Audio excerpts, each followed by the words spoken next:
He's much more vocal than Finnick. He is. That's funny. He loves her and he wants to marry her. Keep trying, Zorro. Eventually she'll come around. Yeah. Oh, she's looking at the dog. Yeah. Looks like a wolf. Good thing about whoa.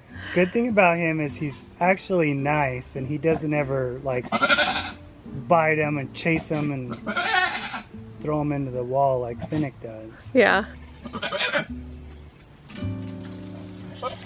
Okay guys, meet Bunny. Bunny is my friend's doe who is staying here for a little while she gets bred to Zorro. Now Bunny's sire is actually Floki, so she is a half sister to Willow, but she doesn't have the same genetics as Willow as far as like the legs go because that comes from Penny, Willow's mom's line. They're related through the sire Floki. And Zorro really likes her.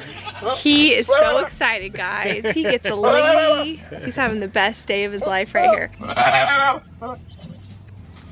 She's not in heat yet, and bucks will often that first day that they get a doe, they'll act just crazy and try to woo them.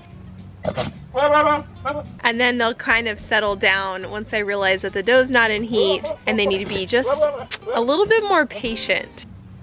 Kind of like yodel songs. That would scare me though. Like if I was like, I want somebody to be nice and not lunge at me. And then once she comes into heat here, he'll be able to breed her. I think he's singing a really good song. Yeah. Like really good love song.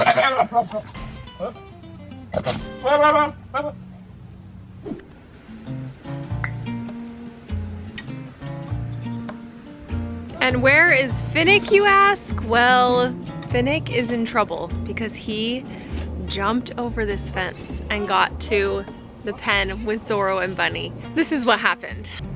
He runs And then watch. over there. He runs over there. Oh my gosh. Inspects it a little bit. It's tall. It's way taller than me. Oh my gosh. I can't believe that. He does it right in the middle where there's a post. He like stands on that post right there. Oh my gosh. I can't believe that. So Finnick is in the Pinecone Lodge prison because it's the only other place that we have that's the most secure, and he has Luna and Willow to make Has a roof tongue. on it, so you can't get out if there's a roof. You can't get out, and goats can't dig, so there's no way he's getting out of here. I know it's a little bit dangerous to keep Finnick so close to Luna, but she won't get, that's impossible. The Pine Prison. They're gonna keep watch, make sure that he doesn't escape. Oh yeah, there you go. And they get fresh trees every day, and look how many trees they've eaten down here. They love them. They're getting actually a little bit fat on all these trees. Actually, everybody always asks about this. They always go, oh no, is Luna really skinny? This is normal. This is normal for a dairy goat, especially these bigger ones. They've got a nice fat rumen that expands and contracts and does its job, so I promise that is not a bad thing. So just when we thought that we had it all figured out, now we have Zorro with Bunny. We have the cage next to Zorro completely empty, and then we have Finnick over in the Pinecone Lodge prison. Pretty soon breeding season will be over and we can go back to normal, but it's mayhem right now.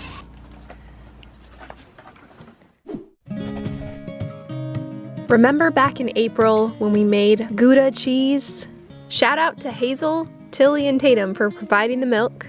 And then remember how after 6 months we opened it and then shredded it and then we froze it? Well guys, today we're opening it up and we're gonna use it in a recipe like I promised. If you're like me and you grew up in the 80s and 90s, and if you're like me and you grew up with a mom who cooked everything homemade, then you understand how jealous I was when I saw my friends' families making hamburger helper and I didn't get to have that. Tonight's dish is a cheesy, tomatoey pasta, which I'm not really even sure that there's an actual Italian origin for this, but it just sounded good to have something creamy, something tomatoey, something cheesy with pasta.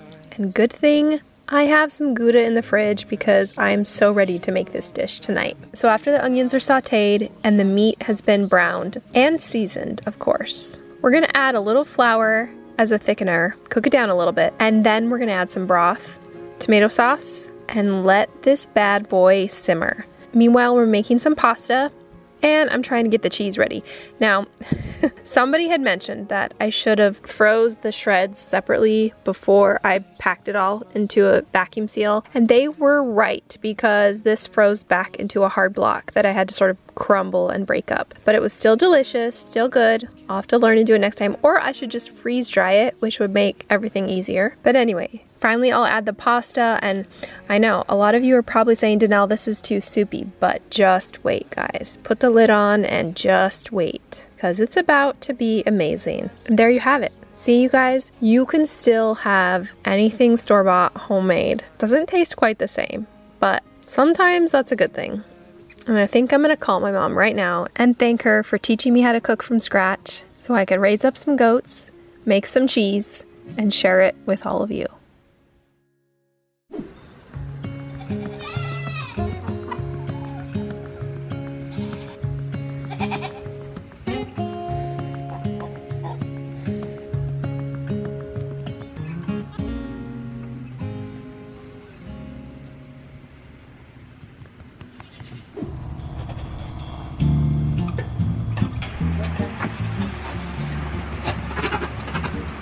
All right, we were bringing Finnick over, and, well, okay, so. Yeah, looks like she's in heat. Finnick decided. Well, we were bringing Finnick over to get his hooves trimmed, and he was really interested in Daphne. She was interested in him, so basically just bread right now. All right, bye.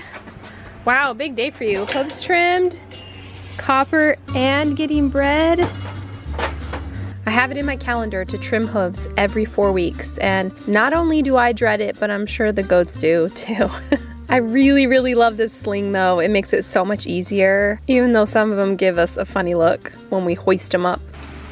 Are you okay? I'm sorry, I'll go fast. We're also giving them something called a copper bolus. It's basically little tiny copper rods that they swallow, and then they embed on the inside of their stomachs to help slowly release copper into their system. I've been noticing quite a few fish tails in my herd, which means a little bit of balding on the very tip of their tails, which is a telltale sign. I keep a reminder in my calendar about every 6 months to assess the herd for copper deficiency, and it doesn't happen too often, but this time they definitely need it, especially because they're all being bred, and we're hoping that they all have nice, healthy pregnancies. I use this long tool to be able to stick the copper bolus on the end, and then I can stick it all the way down their throat and release it. This way, they swallow it instead of chewing up all of the little copper bolus particles. I find though with the babies, it's a lot easier if I just use my hand and just get it to the back of their throat and then get them to swallow. But now the whole herd has their hooves trimmed, have been copper bolused, and we're ready to finish out this breeding season. All right, almost everybody is bred except for Tatum. So right now we have Tilly bred to Finnick, we have Hazel bred to Finnick, we have Raven bred to Finnick, and then we also have Daphne and Olive all bred to Finnick. Now Tatum hasn't gone into heat yet, so we're just waiting on her, and then she'll be bred to Zorro. Wondering if Tatum should be bred to Finnick too. Oh really? That combination would be really good. I don't know, everybody voted for Zorro, and I was kind of leaning towards Zorro though, so, but you think we should be Finnick?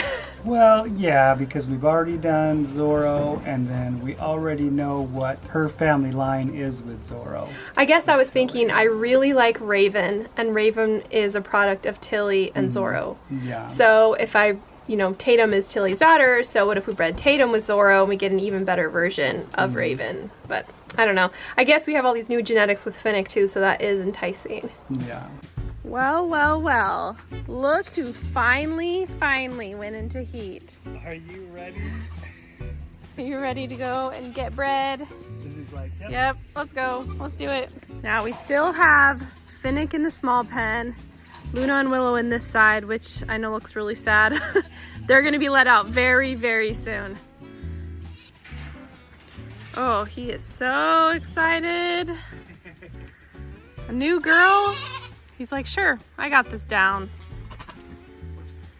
She's like backing up to it. Go in there. Oh wait, we forgot to say that we've decided to switch to Finnick. Oh. Yeah, well, anyway, Kevin wanted to switch to Finnick, so we switched to Finnick. I decided, you know, let's let Kevin make a decision here about one of the goat breedings. He really wants to breed these two together, and I agree, this is really fun to see what is gonna come of these two. And she really likes Finnick a lot more. She always prefers Finnick over Zorro. We bred her to Zorro last year already. Oh yeah. I was thinking it would be a fun repeat breeding to hopefully get a doeling, but Finnick's good too, so yeah, we're gonna go with Finnick, and he already bred her, so. And she's like, she wants to leave already. She's like, oh, okay, done. Done. And she just wants to leave. All right, Luna and Willow get to be back over in Finnick's cage. So they have a little more space just until breeding season's over. Zorro has still not bred Bunny over here, but we're just waiting for her to go into heat. All right guys, thanks for joining us in today's video. A lot of you guys have been asking about Napoleon, which means you probably didn't watch some videos back in June when Napoleon left our farm to go breed my friend's farm up north. And he's gonna be gone for pretty much this whole breeding season. We're not using him this year. And he'll be back when he's done doing his job. If you missed that video, you can go ahead and watch it here.